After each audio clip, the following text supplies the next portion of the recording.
Ahora, en el oráculo del pensamiento y la expresión,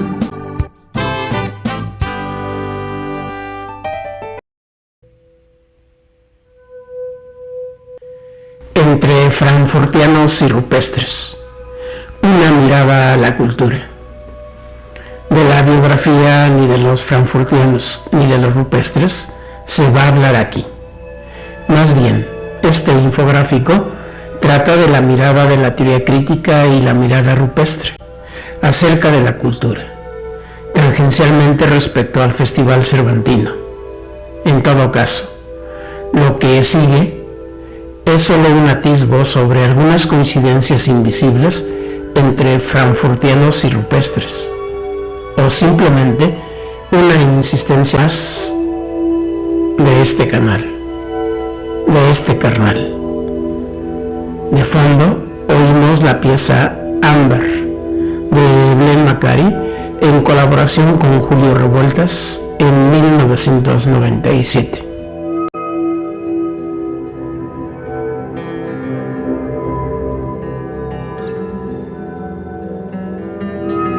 Los frankfurtianos son los integrantes de la Escuela de Frankfurt, también conocido como Instituto de Investigación Social, fundado en Alemania en 1923, teniendo su mayor producción intelectual en 1931, cuando Max Horkheimer fue su director.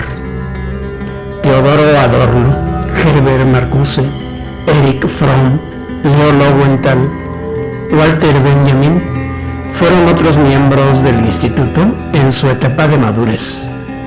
Por supuesto, hubo una etapa anterior y una posterior a esta segunda.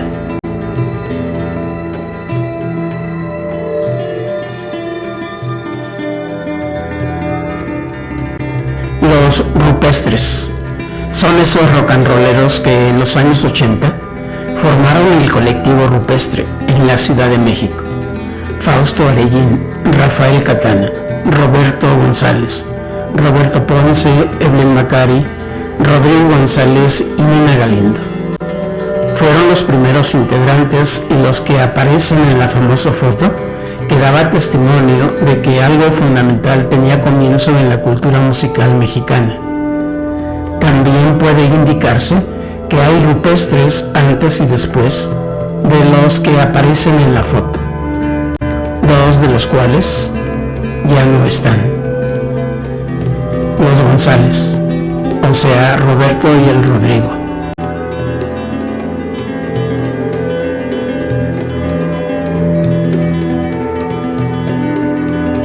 Decía Teodoro Adorno que la cultura es verdadera únicamente cuando es, sin reserva, crítica.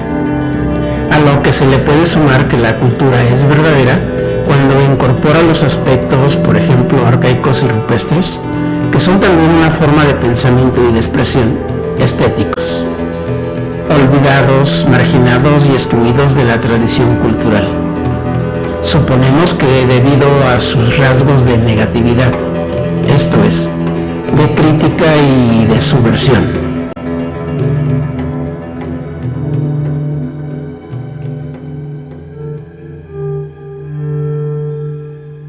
Rodrigo González, en su canción de la historia de la no historia, escribe: nada es lo que dice, nada tiene que decir. Puedes quedarte a escucharla o también te puedes ir. Esta es una historia que no sé ni por qué canto. Tal vez el vacío con el que a veces me espanto. No se me ocurrió, ni tampoco la escribí. Yo no sé de dónde vengo, mucho menos qué hago aquí.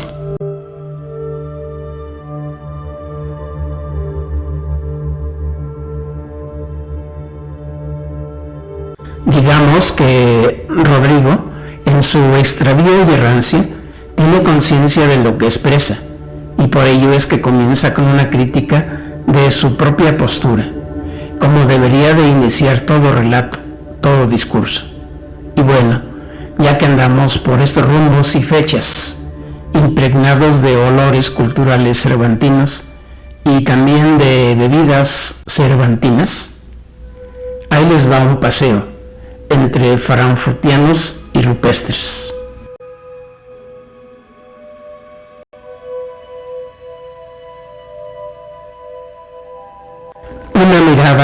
cultura, desde la teoría crítica y desde la mirada rupestre, ante todo es una comprensión de la pérdida del carácter abierto, hospitalario, gratuito, desinteresado, popular, liberador y democrático, con el que se originó la actividad cultural humana, que al paso de los años y junto al progreso industrial, científico y tecnológico de las sociedades más avanzadas, tuvo una conversión a mercancía, negocio y trampolín político.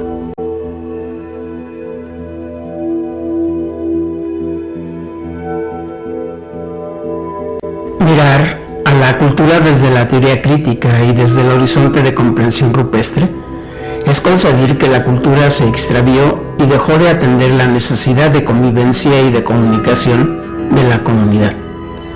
Pasó a ser un espectáculo y adquirió rasgo de establishment, es decir, ejercicio de un poder político y elitismo cultural de un grupo dominante, escudado tras la fachada de las instituciones culturales y educativas. En ocasiones, valiéndose de la bondad e inocencia de las personas. Suele suceder.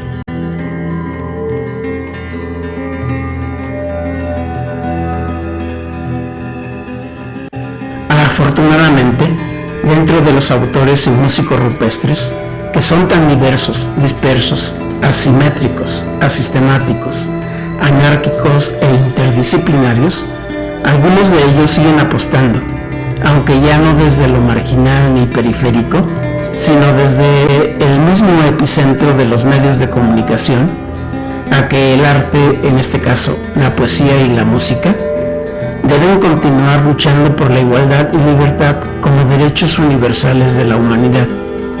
El primer paso era romper con los moldes y formas de hacer música, canciones, y saltar o escapar a los imperativos de la música enajenante y defensora del poder.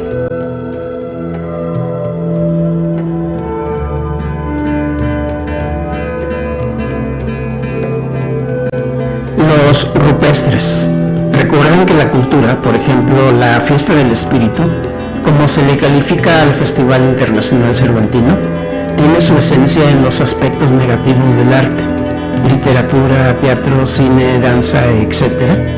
O sea, en aquellos rasgos del quehacer cultural que buscan la liberación humana de la opresión, del miedo, del sufrimiento, del dominio y explotación, a fin de instaurar un reino de la verdad, bondad y belleza de la convivencia social. Los rupestres desde el principio se posicionaron en las formas honestas, francas, simples y sencillas de hacer arte en pro del ciudadano, hermano de la calle.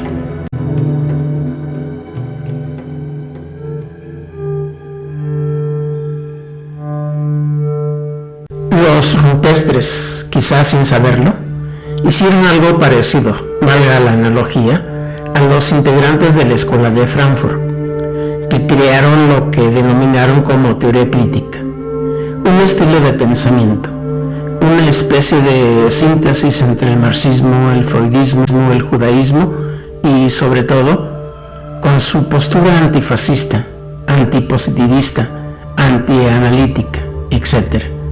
Un pensamiento triste y un grito melancólico por el extravío de la razón o de su identidad con las formas más oscuras del poder.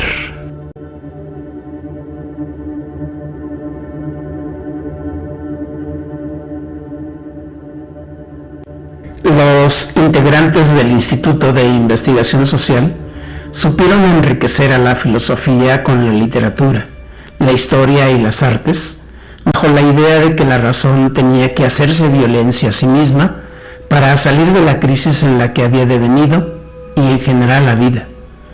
El estilo de pensamiento de la Escuela de Frankfurt es, antes que nada, una crítica despiadada a toda actitud cultural, conservadora y represora, de cualquier forma de pensamiento y estilo de vida.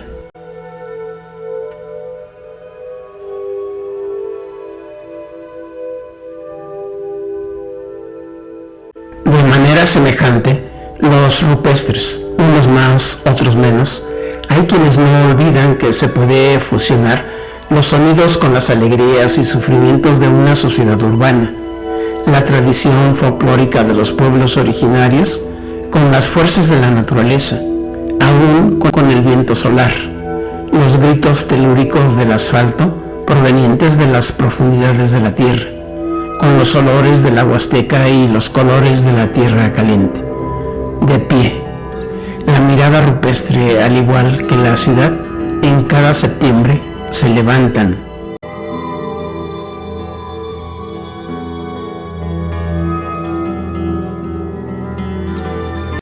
Para los gestores culturales y autoridades políticas, los rupestres, algunos venían de las cavernas, de las alcantarillas, otros se habían escapado del Museo de Ciencias Naturales o el de Antropología. Otros tantos llegaban a la ciudad en un camión de gallinas y frijoles. Habían abandonado los cerros, los nopales y los corrales. Rodrigo González redactó un manifiesto en el que humorísticamente daba forma a la intencionalidad del movimiento rupestre. Los rupestres clásicos ya son mayores. Casi todos andan de celebración de entre los 30 y 40 años, de rolar por el mundo con sus canciones.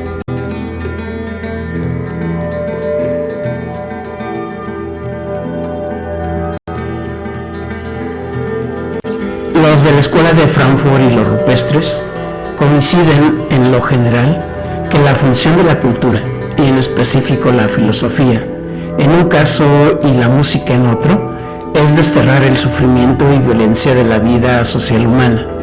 Por ejemplo, para Teodoro Adorno, la función de la música, dice él, como ideología se consuma cuando pone a todos los oyentes bajo el mismo rasero, cánones o patrones, al educar a las personas en el consentimiento y poder distraerlas del estado social en que se encuentran.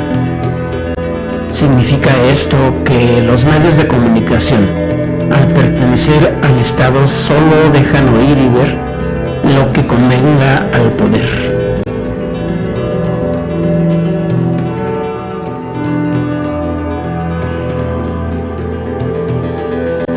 La teoría crítica, así como la música de los rupestres, son una actividad y postura humanista ante la industria cultural, que tiene como cometido la administración y sometimiento de los individuos por medio de la razón estratégica, o sea, el papel político de la razón e instrumental, es decir, el papel tecnificado de la ciencia.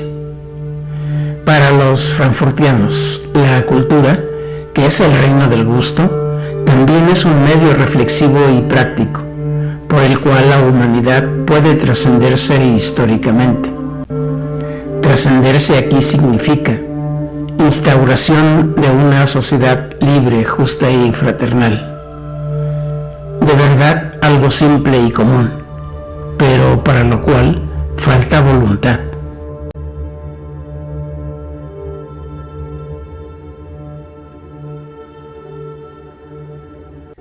La naturaleza liberadora y revolucionaria, así como las contradicciones en las que deviene la cultura, en la sociedad de la producción mercantilista y de consumo, en el caso de los de la Escuela de Frankfurt, son análisis teóricos concretos sobre el papel de los dispositivos culturales y los medios de comunicación que ideológicamente producen discursos de justificación y de legitimación del poder, lo cual conduce a la sociedad a una crisis y, por consecuencia, al fracaso de la cultura, pues cierra la posibilidad a otras formas y maneras de entender el arte.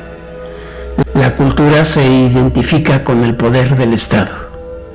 A la luz de la industria cultural, entonces, la cultura se convierte en instrumento de dominación. Deviene en barbarie.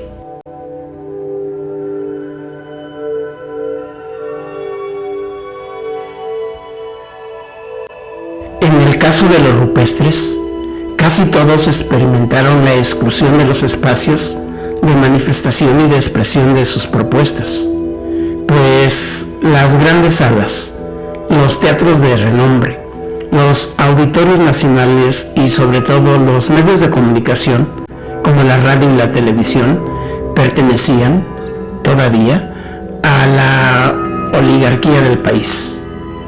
Ahí solo se presentaban los hijos güeritos y bonitos de las buenas familias del país. Que la cultura es una fuerza para controlar a las conciencias fue un aprendizaje en carne viva de los rupestres, pero que tuvieron las agallas de abrir sus propios espacios que la ciudad, que la calle y la banda ofrecían.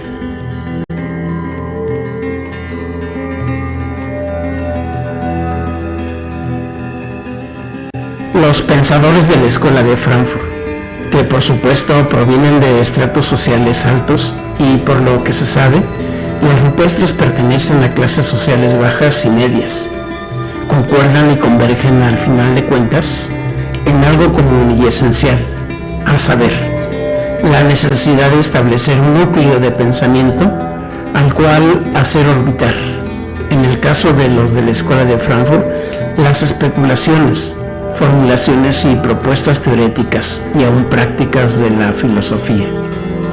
El Instituto de Investigación Social fue tal núcleo.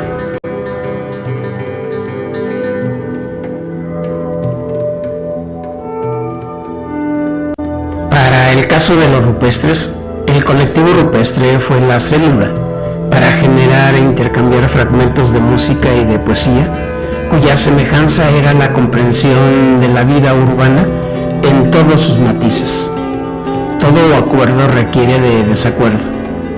El colectivo dio lugar a pactos, autogestión y colaboración.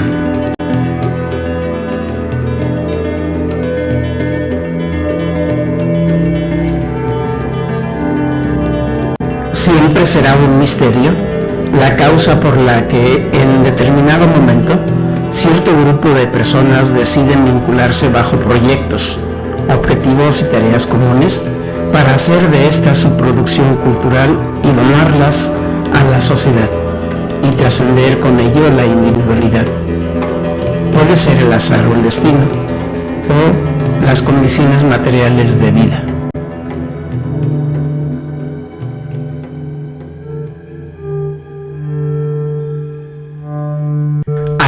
Como Martin Jay hace la narración de la historia de la Escuela de Frankfurt en su libro sobre la imaginación dialéctica. Algunos de ellos son asociados con la escuela simplemente por afinidad teórica, como escribe Max Horkheimer en el prólogo de esta obra. Dice Horkheimer, un grupo de hombres en torno a la convicción de que la formulación de lo negativo era más importante que las carreras universitarias.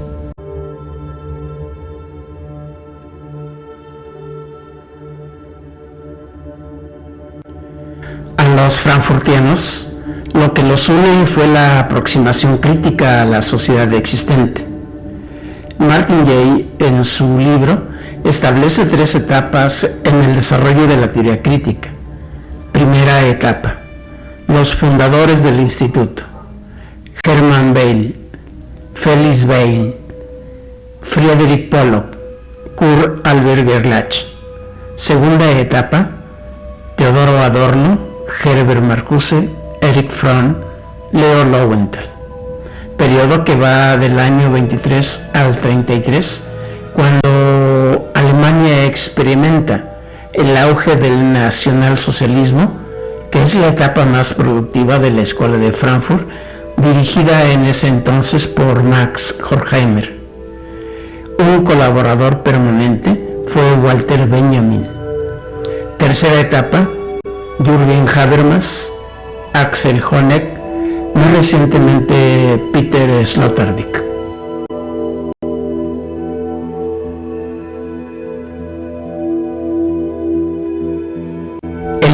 O razón por la que se formó el colectivo rupestre es impreciso, azaroso, pero algo que llama la atención es una declaración o narración de Fausto Areín.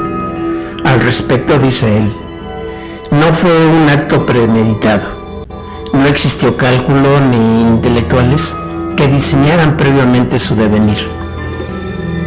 Fue más bien coincidencias, hallazgos del caminar solitario de cada cual, que en un buen día de los 80s lo sorprendió.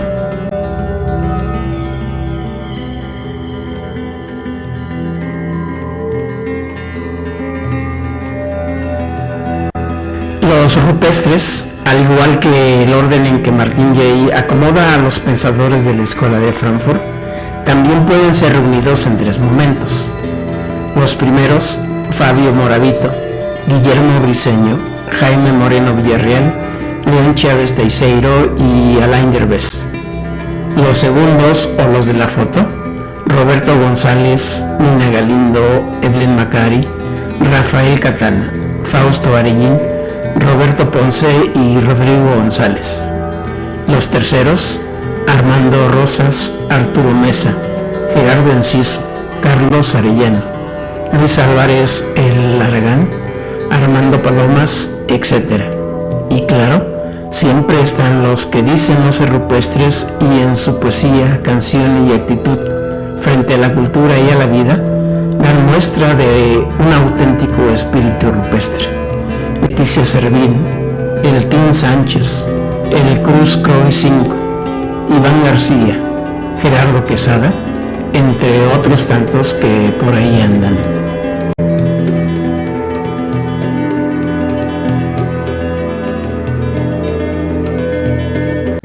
Este orden o clasificación puede extraerse de Rupestre, el libro, coordinado por Jorge Pantoja y Raúl Silva. Ahí se explica que se seleccionaron músicos cantantes a quienes se entrevistaron y de quienes se hace una selección de canciones, tratando con ello de asir los aspectos más esenciales del fenómeno de este movimiento, no solamente musical, sino artístico en general, con todas las connotaciones culturales, políticas, económicos y, sobre todo, acerca de la configuración de la vida urbana. Obviamente, toda selección es aleatoria.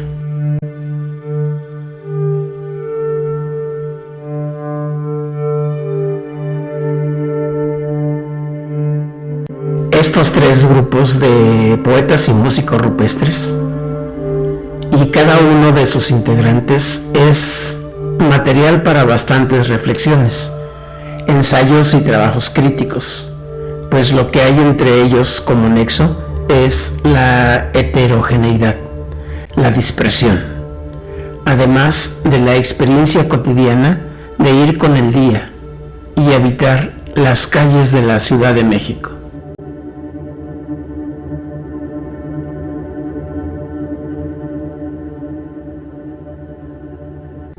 Es curioso el paralelismo que uno puede percibir cuando nace en grupos y movimientos culturales. Por ejemplo, si algo reúne, entre otras cosas, a los líricos arcaicos griegos, es la formación de los estados-ciudad o polis y la tiranía como forma de gobierno. Si algo hace converger a los desbalagados teóricos alemanes, es el fascismo y el sufrimiento humano. Si algo hace encontrarse a los rupestres y los mueve a formar un colectivo, es la ciudad y sus formas de vida casi inhumanas, además del terremoto del 85 y la muerte del Rodrigo.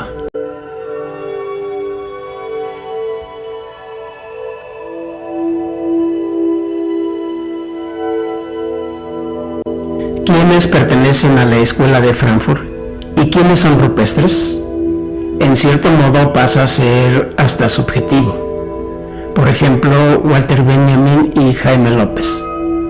Ambos parecieran ser periféricos al núcleo de la teoría crítica y de la sensibilidad rupestre, respectivamente, pero sin duda son pilares fundamentales.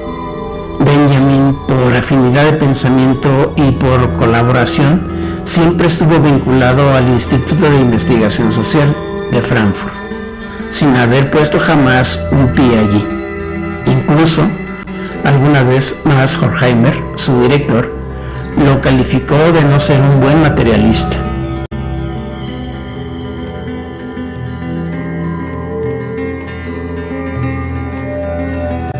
Quizás, si existe un jefe primero, autoridad moral y musical para los rupestres, sea Jaime López, a quien no le gusta para nada el mito del Rodrigo.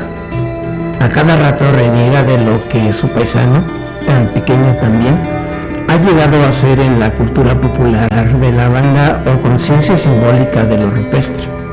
Pero sin duda, más allá de esto y a pesar de haberse presentado varias veces en programas televisivos de corporaciones que diseñaban el perfil de la cultura del país, en Jaime López, y tal vez más que en otros rupestres, habita una conciencia precisamente rupestre. Jaime López mira la cultura desde el horizonte de la gratuidad, hospitalidad, bondad, verdad y belleza, es decir, mira el mundo rupestremente.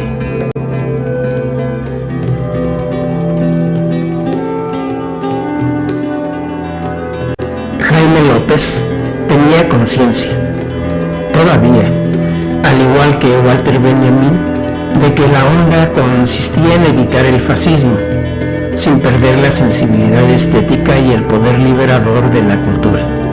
Se trataba de jugar con la crítica de las armas y las armas de la crítica. Una premisa, sin duda, muy de la teoría crítica, pero también de la sabiduría arcaica griega y, por qué no decirlo, asimismo, de la dialéctica del materialismo histórico.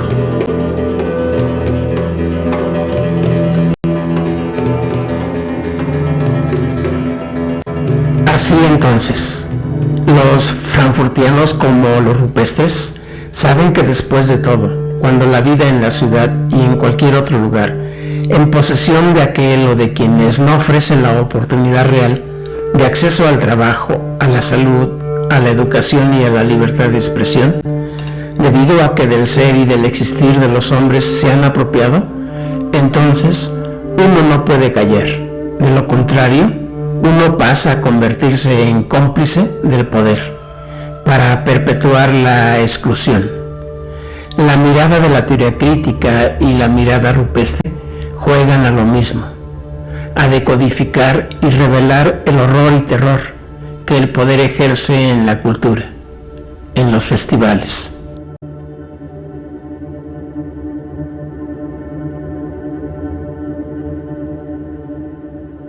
Si bien es cierto, aunque el ámbito de la cultura es amplio y contradictorio, el propósito es identificar gusto y belleza. Bajo una visión tradicional y positiva, la belleza debería de impregnar el mundo. La belleza como realización más alta de la vida del espíritu. Sin embargo, algo que advierten los de la escuela de Frankfurt, lo mismo que los rupestres, es que la cultura, cuando deja de ser crítica, entonces pierde su rumbo. Esto es, acontece una pérdida de autoconciencia y se impone el mal gusto.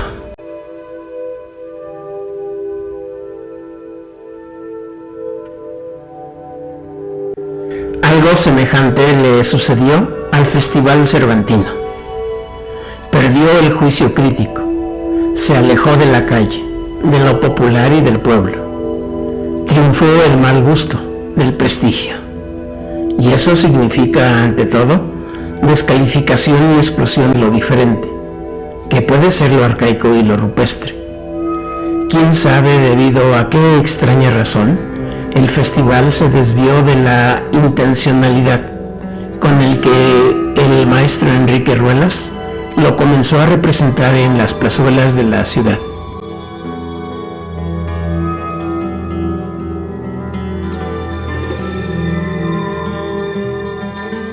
No dejes de suscribirte al canal del Oráculo del Pensamiento y la Expresión.